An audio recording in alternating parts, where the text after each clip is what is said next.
Salut tous et bienvenue sur le Madness Show. Une très et belle heureuse année 2025 à vous, vous qui regardez la vidéo. Donc je sais que parmi vous, il y en a beaucoup qui vont faire l'Euro à Bruxelles ou bien réaliser leur rêve à WrestleMania 41 à Las Vegas. Donc pour cela, kiffez. Voilà, simplement kiffez votre expérience. Je sais qu'il y a beaucoup de projets catch qui vont se réaliser pour beaucoup d'entre vous, donc kiffez. Donc je vous souhaite tout le bonheur en cette année 2025. Et pour ceux et celles qui ne sont pas encore abonnés, n'hésitez pas à vous abonner directement à la chaîne et surtout activez la petite cloche, comme ça au moins vous ne ratez aucune de mes vidéos. Et j'ai pas mal de vidéos en tête, sachant qu'on est sur la route de WrestleMania. Allez, on lance le générique. Acknowledge me. If you smell what the rock is cooking. Iconic! The champ is here. Oh yeah. Parlons catch et parlons catch d'avant. Est-ce que le catch était mieux avant, selon toi? Je pense que tu as déjà une petite idée en tête de ta réponse. Mais avant cela, on va revenir en arrière, vers 2008-2009. On avait le vendredi soir, donc chaque vendredi soir, sur NT1, Raw à partir de 22h30. Et le lendemain, on avait SmackDown à 21h. Et quand tu te promenais pour aller à l'école ou pour aller au centre aéré ou n'importe quelle activité, tu pouvais aller au marchand de journaux. Et puis là, voir par exemple des boosters de catch, Slam Attacks pour les plus anciens, ou même les magazines de catch. En général, on avait énormément de magazines de catch, aussi bien Planet Catch, WWE Magazine, Catch Impact, etc., etc. Vraiment, quand tu étais fan de catch à ce moment-là, c'était vraiment la folie et tu pouvais vivre ta passion vraiment à 100%. Mais qu'en est-il aujourd'hui? Cette époque vous manque? Bah ouais, moi aussi, un petit peu. Il y a quelques changements qui ont eu lieu depuis, qui m'attristent. Voilà, il y a eu des choses qui ont changé par rapport au catch. Et j'aimerais un jour les retrouver. Et je vais vous les citer. On va commencer avec le premier. Donc c'est peut-être le changement le plus important, peut-être pour moi. C'est assez grand, visuellement. Et c'est bien le stage. Les stages des weekly de Raw et de SmackDown qui ont bien changé au fur et à mesure. Maintenant, on a un écran assez grand qui permettent justement, ces écrans permettent d'accueillir plus de monde dans les arènes. Mais visuellement, il n'y a rien d'innovant, il n'y a rien qui change. Et ça, c'est bien dommage. Donc, je me rappelle des stages de 2008-2009, même encore avant, avec le point américain, le point qui fracasse l'écran dans SmackDown. Ça, c'était vraiment des stages qui étaient vraiment dédiés à chaque show, que ce soit pour SmackDown ou bien pour Raw. Et ça, c'est vrai qu'actuellement, ça ferait du bien à la WWE.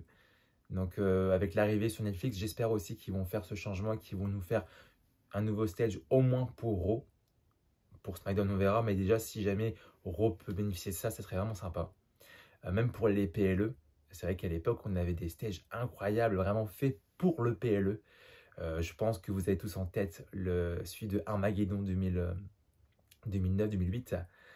C'était vraiment incroyable. On avait aussi les Survivor Series avec cette longue tour lumineuse sur le côté. On a aussi l'Elimination Chamber avec une sorte d'écran dans une cage. Il y avait vraiment de l'idée et c'est vrai que c'est bien dommage d'avoir maintenant le même stage pour chaque show, que ce soit les weekly ou les PLE. Donc ça a rajouté un charme qu'on n'a plus. Et c'est pas tout. Comme on parle du stage, il y a aussi le Titantron. Voilà, je ne sais pas si vous connaissez tous, mais c'est cet écran qui était au-dessus des superstars quand ils arrivaient. Et ça, justement, ça mettait l'ambiance directement. Voilà. Tu avais une vidéo de Orton qui est projetée pendant son entrée. Et là, tu voyais des moments importants de Orton. Tu voyais de quoi il pouvait être capable. Et c'est vrai que ça a rajouté un petit charme aux entrées. Et c'est vrai qu'à chaque changement de générique de Titantron, c'était plaisant. On l'a remarqué tout de suite et ça me manque. Ça me manque terriblement. C'est vrai que les entrées sont un peu plus fades depuis. C'est mon avis. Dites-moi en commentaire ce que vous en pensez. Il y a également d'autres choses qui ont changé. C'est notamment les génériques, que ce soit pour Raw ou pour SmackDown. On a les génériques qui sont un peu plus rap, R&B, qui collent pas forcément à l'ambiance des shows et au générique. À l'époque, on avait du rock, on avait de la pop. Enfin, ça bougeait. On se rappelle vraiment du Green Day. On avait, je sais plus, j'ai plus les noms en tête, mais on avait vraiment pas mal de génériques qui sont marquants, que ce soit pour Raw ou pour SmackDown. Et c'est vrai que les derniers thèmes, ça fait peut-être 3-4 ans, on a des thèmes qui sont très oubliables. Voilà. On va revenir aussi sur un autre point qui a changé, et c'est bien la draft. La draft, on se rappelle tous de cette petite musique de la draft avec les superstars qui s'enchaînaient jusqu'à tomber sur la superstar qui allait être transférée dans l'écurie adverse. Ou même bien, ils ont refait un nouveau système, un peu comme à la NBA, il n'y a pas longtemps, c'était en 2017, 2015, 2017, avec les deux general managers face à face, qui choisissaient justement leur superstar. Donc ça, c'était vraiment sympa. En parlant de la draft, on peut également parler des Slammy Awards. Cette année, ils sont revenus, mais lors de la WWE World Convention. Donc ça, c'était directement pour ceux qui étaient sur place et peut-être en vidéo sur YouTube. Mais c'est vrai qu'on avait une édition d'Euro à l'époque. C'était en décembre, où là, tu avais les superstars qui venaient récupérer leur lot directement lors du show télévisé. Et on avait aussi des petits moments où tu avais les superstars qui pouvaient parler de leur match, du match de l'année, de la superstar de l'année, voilà, du OMG moment de l'année. Enfin, ça, c'est des trucs assez sympas que les fans pouvaient participer justement sur le site internet. Et c'est vrai qu'on a plus ce moment-là et je trouve ça un peu dommage parce qu'il y a quand même des moments marquants qui sont passés grâce au Slammy Award, notamment Shawn Michaels qui a reçu son Slammy du match de l'année en 2009 et qui a lancé un défi à l'Undertaker pour l'année d'après.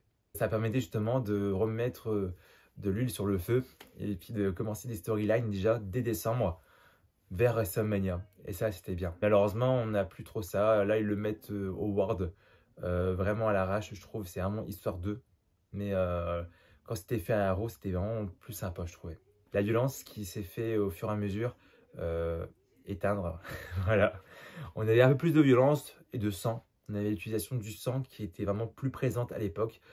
Bon, il y avait déjà l'Attitude Era où là c'était un peu plus costaud. Mais au fur et à mesure des années, on s'est rapproché d'une époque PG. Voilà, donc un programme familial avec moins de violence, avec des valeurs, avec notre vision des choses. Et c'est vrai que la violence, c'est vrai que l'avoir tout le temps, ce serait pas non plus utile. Mais avoir un peu plus de contenu plus 18 entre guillemets, ça pourrait être sympa. On pourrait faire d'autres choses, on ne serait pas limité, ce serait un peu moins fade par moment. Il y a aussi deux points qui se rejoignent, je vais vous les citer en même temps, c'est le manque de star power et aussi des gimmicks qui sont moins intéressantes actuellement par rapport à avant. Voilà, à l'époque on avait des superstars qui vraiment faisaient vendre, qui étaient intéressantes et qui avaient voilà, des gimmicks, des personnages qui sortaient du lot. Pour moi, je pense que c'est un des plus gros défauts actuellement à la WWE, c'est que ces dernières années, ils n'ont pas réussi à créer de nouveaux personnages. La dernière fois qu'ils ont créé un personnage qui sortait du lot, c'était bien The Fiend. Voilà, c'était un monstre. Et ça, c'était super intéressant parce que tu pouvais justement écrire, construire son passé, son histoire. Et ça, c'était super intéressant. Tu avais énormément de possibilités par rapport à son personnage. Et c'est vrai qu'on a des personnages comme ça à l'époque. Et ça, c'était cool. Voilà, on avait Kane, on avait Undertaker, voilà, un mec qui est croque-mort. On avait un monstre. On avait Triple H avec sa musique, voilà, célébrer l'assassin. On avait Shawn Michaels, voilà, le briseur de cœur. Énormément de choses en termes de personnages présentés, d'univers. Et c'est vrai que c'est ce qui manque actuellement à la fédération. Voilà. Même Ric Flair, voilà, sans forcément être des monstres, tu peux créer un catcheur avec voilà, son univers à lui. Et ça, c'est super intéressant et c'est super important pour que les fans ne se lassent pas et qu'on s'intéresse vraiment aux personnages. Donc c'est vrai qu'on manque cruellement de gimmicks super intéressantes. Aussi l'absence des réseaux sociaux qui étaient justement un plus à l'époque. On n'avait pas les Twitter, Facebook, MySpace. Donc c'est vrai qu'on n'avait pas beaucoup de réseaux sociaux à l'époque. Et c'est vrai que même pour les spoilers, etc., on n'avait pas tout ça. Et c'est vrai qu'on appréciait peut-être plus le show encore à l'époque, justement parce qu'on n'avait pas de résultats connus à l'avance. Ils pouvaient même enregistrer des shows télévisés sans qu'on sache justement les résultats. Donc ça, c'était super cool. Et malheureusement, on doit faire avec. On va parler également de WrestleMania. WrestleMania qui est le show des shows. Je sais pas vous, après ça c'est quand même un point qui pour moi est subjectif, c'est mon avis. Mais je trouve quand même que WrestleMania a perdu un peu de son charme d'année en année. C'est vrai que quand je repense à WrestleMania 25, 26, même le 27, j'ai l'image en fait d'un show, vraiment un show à l'américaine et vraiment incroyable qu'on attend depuis le début de l'année. Un show qui est pour moi le show des shows, quoi. Il n'y a pas mieux au-dessus, avec vraiment des légendes qui se croisent, un festival incroyable là, de pyrotechnique, de surprises, enfin vraiment un show incroyable, vraiment sur le 31. Sur le 31. Et là, c'est vrai que j'ai pas l'impression de vivre ça. Je sais que il y a des shows comme WrestleMania 35, même 37, 38. Pour moi, c'est pas des shows qui me font penser forcément à WrestleMania. Après, peut-être que je parle avec la nostalgie du 25 et du 26, qui pour moi, voilà, sont incroyables. Mais j'ai plus cette notion-là. Également, les SmackDown vs Raw en jeu vidéo. Pour ceux qui se rappellent, c'était vraiment l'euphorie. Et c'est vrai qu'on envoyait la pub, on voulait absolument se les acheter. Les jeux de catch étaient vraiment voilà, dans les mains de tout le monde à l'époque. C'est vrai que depuis que 2K a racheté la licence à THQ, c'est ça, bah, on a perdu cette hype concernant les jeux vidéo. C'est vrai que les SmackDown vs Raw, on a beaucoup signé dessus. On a beaucoup joué là-dessus et c'est vrai que je crois qu'on a perdu un peu cette hype du jeu vidéo. Right. Et les Survivor Series, deux shows où on pouvait voir Raw contre SmackDown. Voilà, des gars ou des filles voilà, du main roster de Raw qui s'affrontaient contre ceux de SmackDown. Donc je trouvais vraiment cette histoire de compète entre les deux sympa, de montrer quel roster était le plus fort. Donc on avait soit ces matchs par équipe lors des Survivor Series, donc les matchs par équipe traditionnels, par élimination, ou bien le pay-per-view Breaking Right, où vraiment chaque match était justement un gars de SmackDown contre un gars de Raw.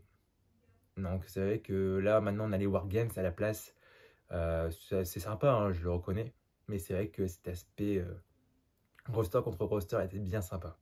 Écoutez, catch en France, bah oui, on a été gâtés aussi, c'est une belle époque où on avait tous les magazines de catch dans les marchands de journaux, et ça c'était incroyable. Vraiment, on avait énormément de magazines, comme je vous le disais tout à l'heure.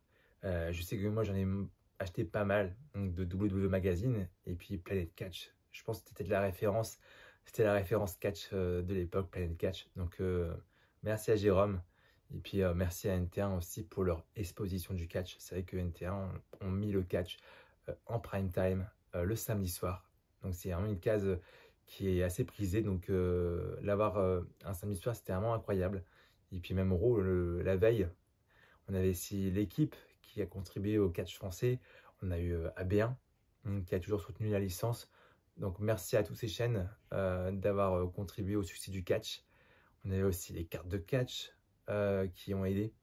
Donc ça c'était une belle époque où tu pouvais échanger tes cartes de catch avec tes copains en cours de récré ou tes voisins ou tes frères et sœurs. Donc c'était vraiment une belle époque. On avait aussi les meet and greet pour ceux qui se rappellent, des meet and greet gratuits. Tu pouvais rencontrer des superstars, donc 2 superstars gratuitement avant les shows. Donc je sais que moi j'ai fait celui de Lille en 2011, tu avais Christian et puis Beth Phoenix en dédicace et ça c'était entièrement gratuit, juste avant le show de Liévin. Donc c'est vrai que c'est certains aspects qui étaient sympas avant et malheureusement bah, tout est devenu payant ou des choses qui ont disparu comme les magazines ou les cartes Slam Attacks bah, pour l'instant. Hein. Mais c'est des choses qui me rendent nostalgique et qui me fait dire bah, est-ce que c'était peut-être mieux avant. Voilà. Bah écoutez, merci d'avoir vu la vidéo entièrement. Donnez-moi votre avis en commentaire. Dites-moi si c'était mieux avant ou pas. Et je ferai peut-être une vidéo sur le catch actuel prochainement. Allez, abonnez-vous, likez et à la prochaine.